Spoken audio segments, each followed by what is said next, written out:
Este podcast es presentado por Aguilar Vázquez Camila y Torres Mendieta Regina del Grupo 354, Escuela CCH Oriente.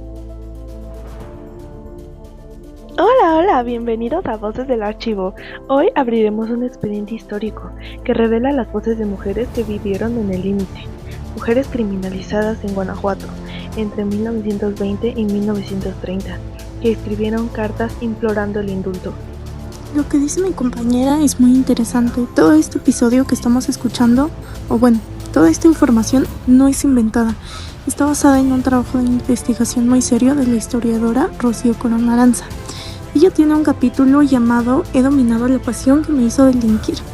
Y para armarlo se fue directo a las fuentes originales, a lo que los expertos llaman fuentes primarias. ¿Qué quiere decir esto? Que revisó directamente expedientes judiciales del Archivo General del Gobierno del Estado y documentos del Archivo Histórico del Poder Legislativo. O sea, estuvo en los archivos donde se guardan los papeles originales de la época. Lo que encontró ahí, al leer directamente los casos y probablemente las cartas de estas mujeres, es algo que el texto describe como duro, humano y profundamente revelador. Te da la sensación de que es una historia muy real y muy emotiva. En este capítulo nos centramos en un México posrevolucionario, más específicamente en el estado de Guanajuato, que vivía una pobreza extrema, trabajos mal pagados, violencia doméstica y cárceles saturadas, problemas sociales que afectaban a ciertos sectores de la sociedad. La moral católica en estas épocas seguía marcando lo que es ser una mujer buena y lo que era ser una mujer peligrosa. Esto nos decía que los estigmas acerca de la mujer que colocaba la iglesia definían mucho la vida de una persona. En este México posrevolucionario, en medio de todo este desorden histórico, apareció una figura legal súper importante, el indulto. El indulto era básicamente un perdón que se podía dar directamente por el gobernador, y esta facultad estaba respaldada por la Constitución Estatal de 1917. Pero aquí viene lo interesante, y es que no es que el gobernador fuera simplemente generoso, sino que había una necesidad práctica. Los documentos de la época, los expedientes judiciales revelan que entre los años 1920 y 1930 se pidieron muchísimos indultos. ¿Y por qué? Pues por una razón muy simple, pero muy mala. Las cárceles estaban completamente llenas y los juicios eran eternos y, para colmo, irregulares. Así que, en lugar de un proceso puramente de justicia, el indulto se convirtió en una especie de válvula de escape para el sistema judicial y carcelario que estaba colapsando en ese momento. La autora también cita artículos del Código Penal de 1880 y 1933 que definían delitos como infanticidio, homicidio y embriaguez habitual. Son delitos que hoy seguimos juzgando, pero debido a la época afectaban sobre todo a mujeres pobres. Obviamente no se justifican sus delitos, pero se entienden las condiciones que pasaban que hacían que ellas cometieran estos delitos.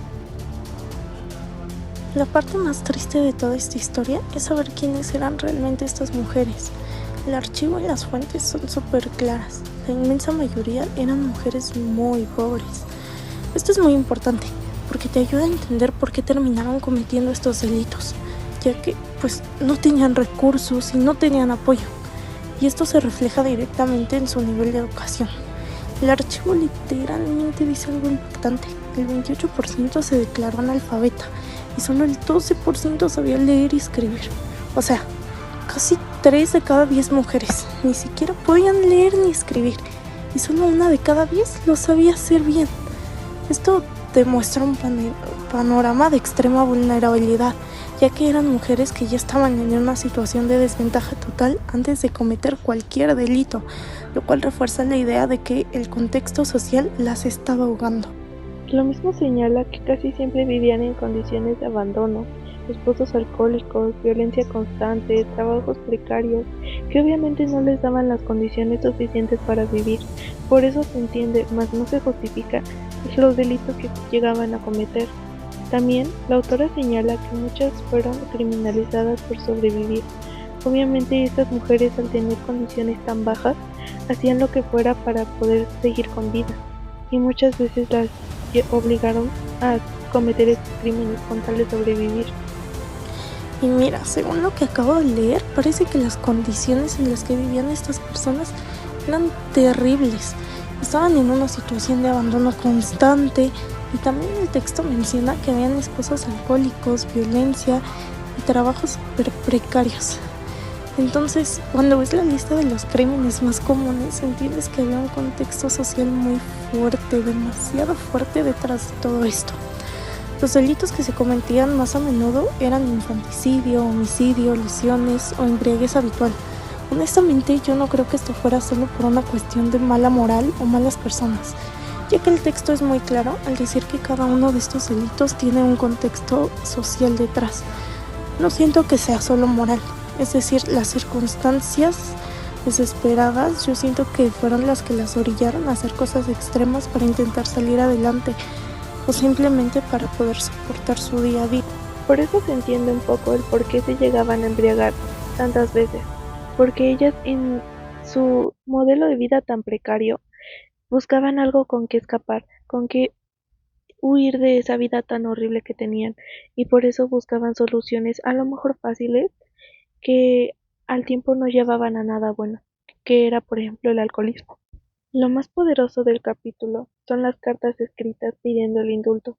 Las mujeres debían demostrar buena conducta, arrepentimiento y haber dominado la pasión que las hizo delinquir.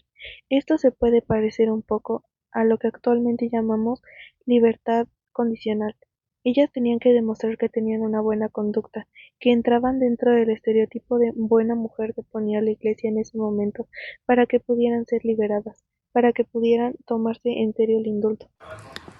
Para conseguir el indulto había una frase clave que aparecía una y otra vez en las peticiones, porque tenían que demostrar que habían dominado la pasión que las hizo delinquir. Un ejemplo muy conmovedor para mí es el de Delfina Cornejo, que escribía: confesé mi delito y he sufrido con resignación la pena que justamente merezco. Yo me atrevo a implorar la indulgencia de usted de manera humilde. Ves el arrepentimiento forzado y la humildad extrema en sus palabras, sabiendo que era la única forma de conseguir ese perdón. Otro expediente describe a una mujer cuyo indulto fue negado porque su delito es de los que revela mayor perversión moral. Esto se refiere a que si una persona decidía que el delito de dicha mujer había sido demasiado fuerte, definitivamente no les concederían el indulto. Esto realmente demuestra que no solo importaban las leyes, también importaba en sí que la mujer encajara en el estereotipo de buena mujer arrepentida y del estereotipo que se tenía de la mujer en ese tiempo.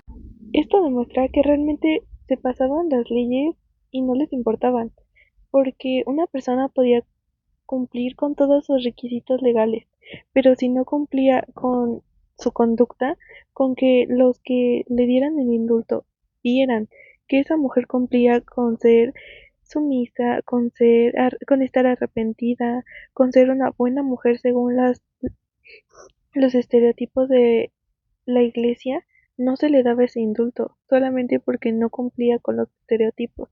Podía tener todos sus papeles en orden, podía cumplir todos los requisitos legales, pero no se lo concedían. Aquí viene un punto clave. Corona Aranza demuestra que la justicia no era neutral.